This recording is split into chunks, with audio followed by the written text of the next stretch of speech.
Well, national discussions on housing problems in Nigeria continue to take attention of government agencies and private sector operators. Market editor Efyongeko witnessed one of such events in Lagos and now reports.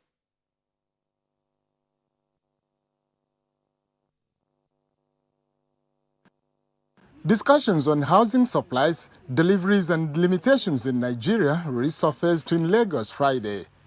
Estate surveyors and valuers, Dia, Fetimelehin and company, invited industry stakeholders for the national discussion. The problem is that there is no liquidity. And what we have been doing in the country is to build, to go and do it directly. But if you do it directly, what you do is that it's not sustainable.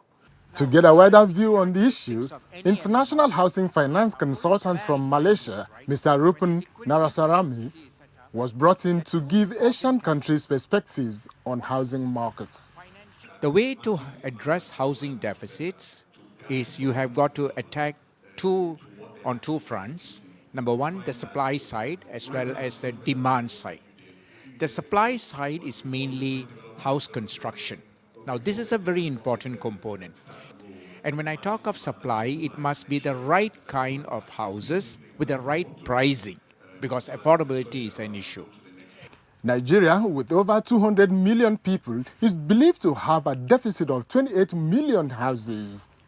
This means that many Nigerians live in shanties and ghettos with no fulfilled minds to contribute to national development. Using the Malaysian model, Rupin gives advice. The solution is actually to raise funds from the capital market. The capital market plays a very important role.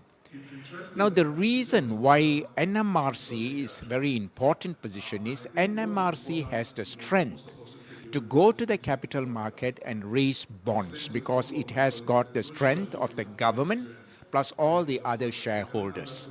Some analysts have asked why Nigerian housing market is in a terrible state of low performance despite abundant resources.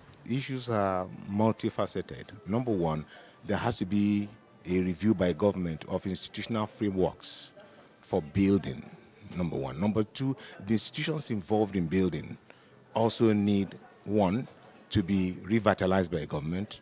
So part of the challenge that government, the private sector and practitioners need to address is how do we bridge that gap?